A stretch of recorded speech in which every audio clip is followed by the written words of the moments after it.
Salam sejahtera dalam kasih Tuhan Yesus Kristus. Saudaraku dalam kasih Tuhan Yesus, kita bersyukur kepada Tuhan karena terbukti sampai pada saat ini Tuhan setia memelihara kehidupan kita. Terpujilah nama Tuhan. Kembali Anda mengikuti renungan malam dekat Tuhan yang akan memberkati Anda pada hari ini. Dan renungan firman Tuhan saat ini adalah dengan tema kawan yang membangun iman. Saudaraku, sebelum kita lebih lanjut lagi, mari kita satukan hati dan kita berdoa. Bapa Surgawi, pada saat ini hati kami siap diberkati dengan kebenaran firman Tuhan. Biarlah Tuhan berbicara kepada kami, menguatkan dan meneguhkan iman kami dengan pencerahan dari Roh Kudus. Dalam nama Tuhan Yesus Kristus, haleluya, amin.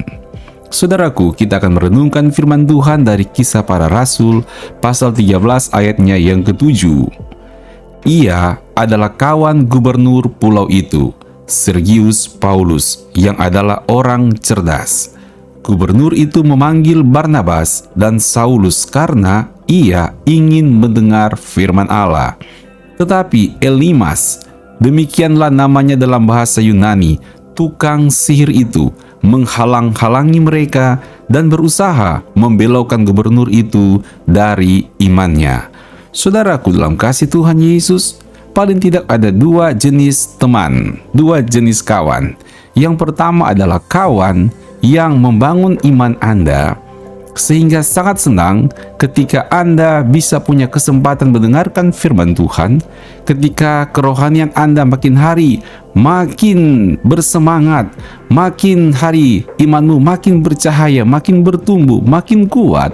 Dan ada lagi kawan yang bukan membangun iman, tetapi meruntuhkan, memadamkan kepercayaan. Nah, saudaraku, dari ayat firman Tuhan ini, ada tokoh yang bernama Elimas. Orang ini adalah orang yang dikatakan Alkitab sebagai tukang sihir. Dan kelakuan dia adalah menghalang-halangi gubernur untuk mendengarkan firman Tuhan. Padahal tukang sihir ini, Elimas ini adalah temannya gubernur. Tetapi dia tidak senang kalau gubernur mengenal kebenaran. Dia tidak suka kalau gubernur tahu bahwa Yesus adalah Tuhan, sehingga gubernur akan percaya Yesus sebagai Tuhan supaya gubernur bisa beroleh keselamatan. Elimas tidak suka. Jadi Elimas ini adalah tipe kawan yang tidak suka temannya sendiri masuk surga, yang tidak suka temannya sendiri diampuni dosanya, yang tidak suka temannya sendiri mendengarkan kabar keselamatan dari Tuhan Yesus Kristus.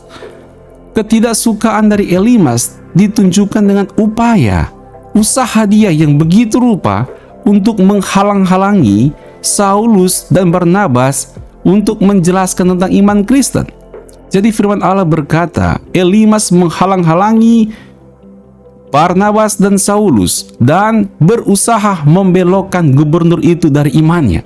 Jadi gubernur sudah dengar, makin tertarik berita tentang Yesus, imannya sudah mulai tumbuh, tetapi Elimas berusaha membelokkan iman gubernur. Kawan seperti apa ini? Yang tidak suka temannya sendiri beriman. Saudaraku dalam kasih Tuhan Yesus, kita juga harus perhatikan, kita ini sebagai anak-anak Tuhan, tentu kita punya banyak kawan. Pastikan juga Anda sebagai kawan yang betul konsen untuk memperhatikan pertumbuhan iman teman-temanmu. Karena itu adalah tanggung jawab kita di hadapan Tuhan.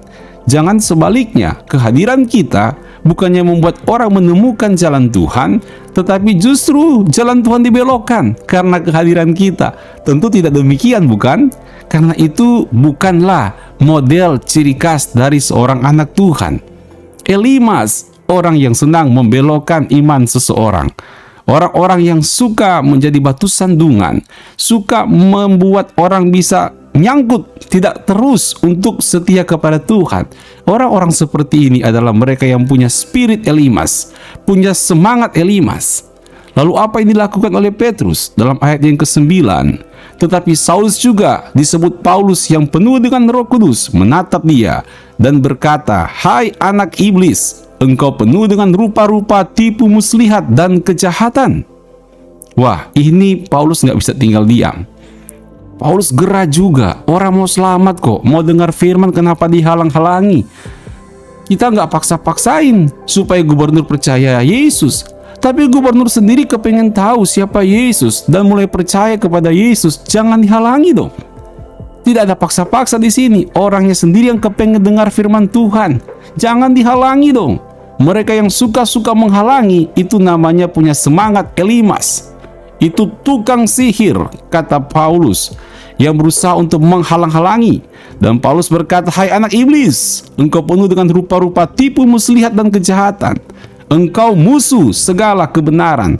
Tidakkah engkau akan berhenti membelokkan jalan Tuhan yang lurus itu?" Ini kelakuan Elimas.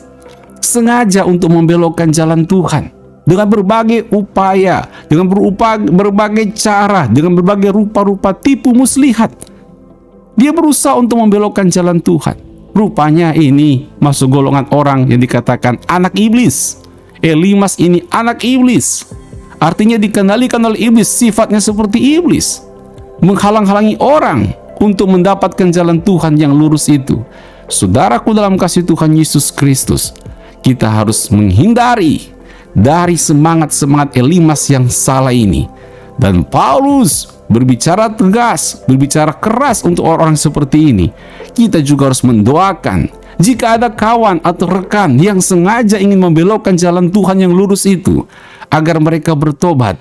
Jangan menjadi batu sandungan bagi orang yang akan menemukan keselamatan. Dan puji Tuhan, Tuhan bekerja luar biasa sehingga gubernur ini akhirnya dia percaya Tuhan Yesus Kristus sebagai Tuhan dan Juru Selamat yang hidup. Di sini kita belajar, apapun juga halangan seseorang untuk percaya kepada Tuhan, ada saja tantangan-tantangan untuk sungguh-sungguh percaya kepada Tuhan. Bahkan kawan sendiri, teman sendiri berusaha untuk menghalang-halangi kesungguhan untuk percaya kepada Tuhan. Namun saudaraku, ketika Tuhan sudah memanggil seperti gubernur ini, akhirnya dia jadi sungguh-sungguh percaya kepada Tuhan. Saudaraku, ketika engkau juga mau mengiring Tuhan, ada saja halang-halangan, halang rintang yang akan menghalangi kita. Tetapi saudara, karena engkau umat pilihan Tuhan, saya percaya engkau akan tetap percaya, makin sungguh-sungguh, setia dan mengiring Tuhan. Tetaplah berada di jalan yang lurus itu, dan jadilah orang-orang yang menyaksikan jalan Tuhan yang lurus itu, yaitu Yesus Kristus sebagai Tuhan dan Juru Selamat yang hidup. Tuhan Yesus memberkati. Mari kita berdoa. Bapa Surgawi, tolong kami, jamah kami, biarlah kami sungguh-sungguh menjadi berkat bagi orang lain. Tuhan, kuatkan kami ketika ada saja halang rintang untuk mengusik iman kami, tapi kami percaya kuasa Roh Kudus bekerja menopang iman kami, sehingga kami akan tetap menjadi orang percaya yang setia sampai mati, maka akan beroleh mahkota kehidupan. Tuhan berkati anak-anak-Mu ketika akan beristirahat. Berkat dan kekuatan Tuhan hadir menyertai mereka. Terpujilah nama Tuhan. Haleluya. Amin. Puji Tuhan. Terima kasih karena Anda telah mengikuti renungan malam dekat Tuhan.